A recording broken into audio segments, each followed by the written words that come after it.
Good morning. It is one of the hottest days of the year so far in London. Most people are sitting in the park in the sun, but I'm really pale and I would burn in the sun. So if I'm gonna burn, I would prefer to burn my tongue on some very good food. So I am in Southall to try some Kenyan food. The restaurant I'm trying out, Nargis, is supposed to be great, so I have very high expectations. And Kenyan food has a super cool mix of Indian, African, Arab flavors, so I think it's gonna be great. Let's go!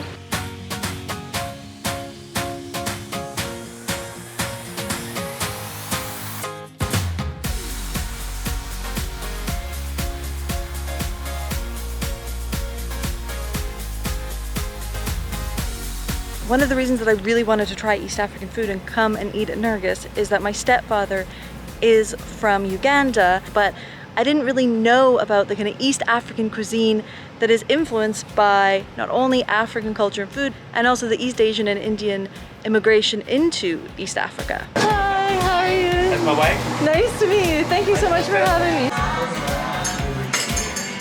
I just took a tour of the kitchen and I'm so excited for food, but there's some already here. Okay, first a drink. It is toasty out there. Can you see how pink I am? So he suggested that I get the passion fruit, and I didn't have to be convinced. I flipping love passion fruit.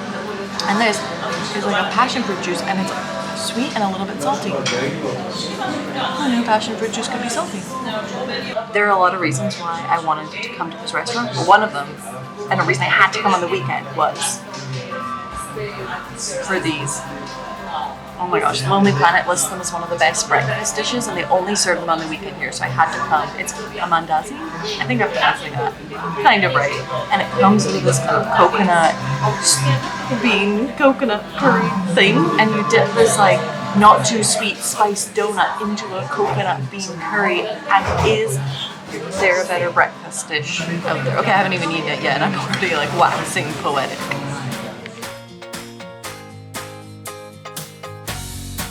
Let me take a bite of this. Oh. You can taste the kind of the cardamom in it.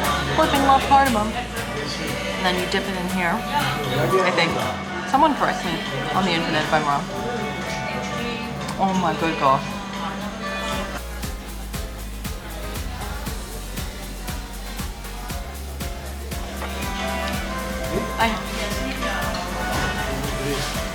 I have no words. I think this is my new favorite breakfast. It has all the flavors I like. It's kind of sweet. It's salty. There's cardamom. There's coconut. There's coriander. Those are the flavors I like. So the bharazi is a dried pigeon pea stewed in coconut milk. Is a typical East African breakfast. He said it's one of the more African dishes on the menu, but apparently it has a Gujarati background. The Gujarati immigrant brought the coconut curry, and it all came together to be this. Now I'm embarrassed you're seeing me eat. When I sat down, Ibrahim gave me a little bit of the history of his family and the restaurant, and they've been cooking for over 80 years. His grandfather had this business in Kenya. I came in London. I came here, I started here, and it's going fine. Monday, I go to the restaurant there. What is this? There you go, that's what I want. This is it.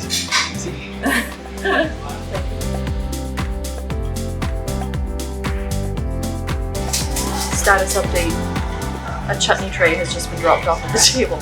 So my happiness levels are slowly peaking / crescendoing. Oh, I love sauce so much. Oh, I think my camera has zoomed in. It's too distracted by the chutney to notice. I'm so happy, guys. Okay, it is. Oh my gosh, never mind, distraction. Whoa. Mixed cream? Oh wow. Holy! That's a mixed cream. It looks crazy. Lamb, chicken and kebab. Every time I try and film, too much more good food arrives on the table. Oh, there's more coming, but you won't be able to eat. Oh my god, I was on the tube like trying to see how You have to big take away then. my skirt could get. Look at this meat.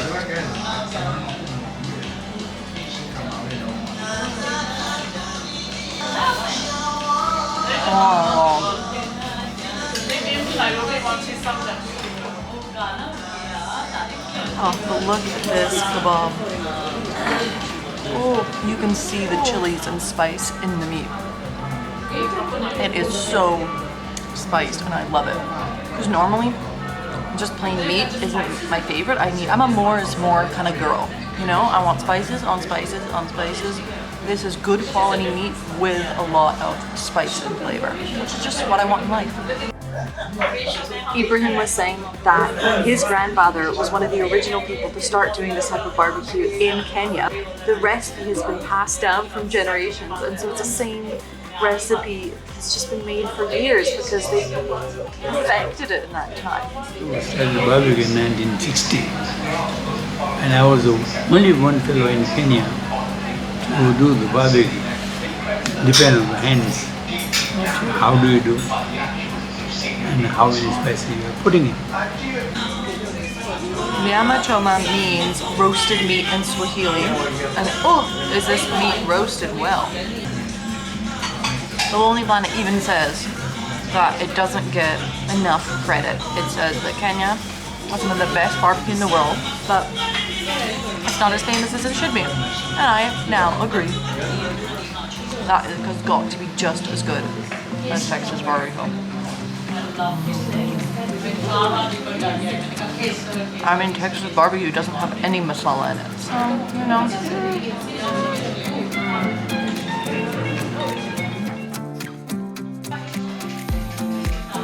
My dip is in sauce. Those chutneys are so good.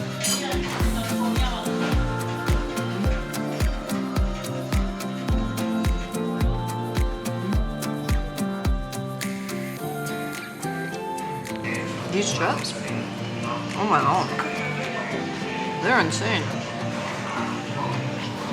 So these are mogo, or cassava chips. And apparently, if cassava isn't cooked well enough, it's poisonous.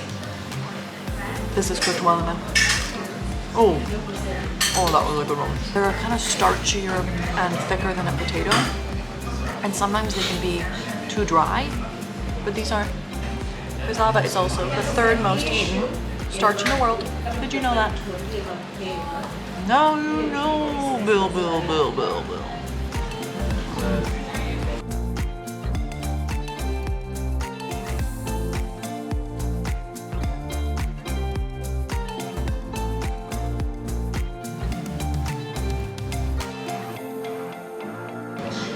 Also, they have Mark Wiens up on loop, inspiring me as I eat.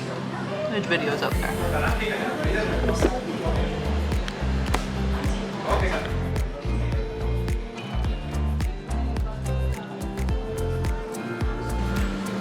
I am stuffed, but when someone offers you pound, you have to say yes.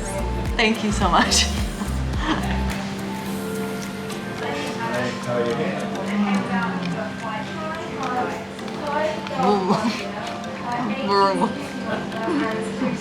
And they make all the pan stuff themselves, and he has a factory where they can make all the different toppings and inside, so you know it's super fresh.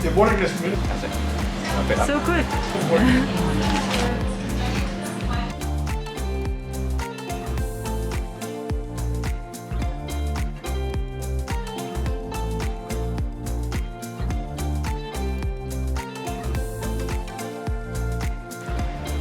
I just finished and I had the best experience. I sat for like an hour afterwards talking with the owner of the restaurant, his dad, the sister walked in, and we were all chatting just about food and life in Kenya and Uganda, and it really just felt like it is a family run place. They clearly knew all the customers, loved what they were doing, loved the food, and those are just the best type of places.